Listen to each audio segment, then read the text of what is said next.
পঞ্চায়ত নিৰ্বাচনৰ দিন ঘোষণাৰ প্ৰাক মুহূৰ্তত ৰহাত মঙলবাৰে একেলগে দুখন নামঘৰ তথা উপাসনাস্থলীলৈ অসম দৰ্শন আঁচনিৰ 2024-25 বৰ্ষৰ অধীনত আবণ্টন পত্ৰ বিতৰণ কৰা হয়। 3 লাখ টকীয়া এই আঁচনিৰ প্ৰথম কিস্তিৰ 1.5 লাখ টকাৰ আবণ্টন পত্ৰ বিতৰণৰ আনুষ্ঠানিকভাৱে শুভাৰম্ভ কৰে স্থানীয় বিধায়ক শশীকান্ত দাসে। তদুপলক্ষে আয়োজিত সভাত ভাষণ দি বিধায়কগৰাকীয়ে মুখ্যমন্ত্ৰীৰ প্ৰশংসাত পঞ্চমুখ হৈ পৰে। আবণ্টন পত্ৰ বিতৰণী অনুষ্ঠানত ৰহা সমজিল্লা আয়ুক্ত ৰাজচক্ৰ বিষয়ৰ প্ৰমুখ্যে চৰকাৰী বিষয়ৰ লগতে বিজেপিৰ নেতাসকল উপস্থিত থাকে। ৰহাৰ পৰা সাংবাদিক নৱজ্যোতি ভূঞাৰ ৰিপৰ্ট JNKD নিউজ। আমাৰ দক্ষিণ দিশত যি ভাগ ইতিমধ্যে পুনৰ নিৰ্মাণ অৱস্থাত আছে প্ৰায় 3,70 লক্ষ টকাৰে 6 কোটি টকাৰে আমাৰ দুবৰিতলিৰ পৰা আমাৰ PWD ব্ৰিজলৈকে প্ৰায় 6 কোটি টকা ব্যয় সাপেক্ষে আমাৰ 4.5 কিলোমিটাৰ প্ৰায় 4.5 কিলোমিটাৰ আমাৰ কলঙৰ মাথাউৰি আমাৰ পুনৰ নিৰ্মাণ অৱস্থাত এতিয়া কাম চলি আছে।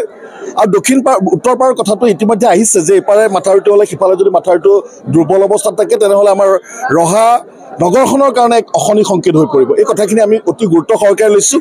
ইতিমধ্যে ৰহাৰ বিভিন্ন দল জাতীয় দল সংগঠনৰ নেতৃত্বত আমাৰ প্ৰেছ ক্লাব আমি ঐক্যভাৱে আমাৰ মঞ্চ তৈয়াৰ কৰা হৈছে আৰু মাননীয় আমাৰ অসমৰ জলসম্পদ বিভাগৰ মন্ত্ৰী ডাঙৰীয়াক ইতিমধ্যে আমি কথাখিনি অৱগত কৰিছোঁ।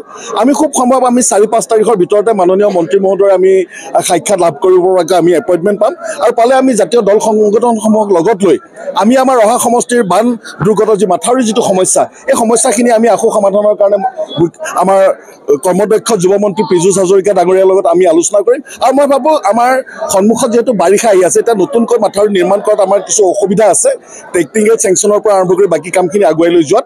গতিকে আমি সাময়িকভাৱে যাতে বাৰিষাটো আমি যাতে পাৰ হৈ যাব পাৰোঁ তাৰ কাৰণে আমি টেম্পৰেৰী ৰেষ্টৰেশ্যন যিটো আমাৰ ছিষ্টেম তাত আমি আমাৰ চাপৰমুখ আমাৰ তেনেকৈ আমাৰ এইখিনি চকিয়াল গাঁও যিটো মাথাউৰি বা ৰহা চকী বা সিফালে আমাৰ ৰহাৰ লগতে থকা আমাৰ উত্তৰ পাৰে যিখিনি কলং নদীৰ যিখিনি বান্ধ এই বান্ধখিনিক যাতে আমি যাতে নিৰাপত্তাভাৱে সুনিশ্চিতভাৱে যে আমি নিৰাপদভাৱে যাতে আমি যাতে ৰাখিব পাৰোঁ তাৰ কাৰণে আমি অসমৰ কৰ্মদক্ষ যুৱমন্ত্ৰী পীযুষ হাজৰিকা ডাঙৰীয়াৰ লগত অনতিপলমে আমি 3, 4 বা 5 তাৰিখৰ ভিতৰত আমি বান প্ৰতিৰোধী যি আমাৰ ঐক্যমঞ্চ জাতীয় দল সংগঠনক লৈ আমাৰ যি সৃষ্টি হৈছে আমি একেলগে মন্ত্ৰী মহোদয়ৰ লগত আমি এই বিষয়টোত আমি গুৰুত্ব সহকাৰে আমি আলোচনাত মিলিত হ'ম।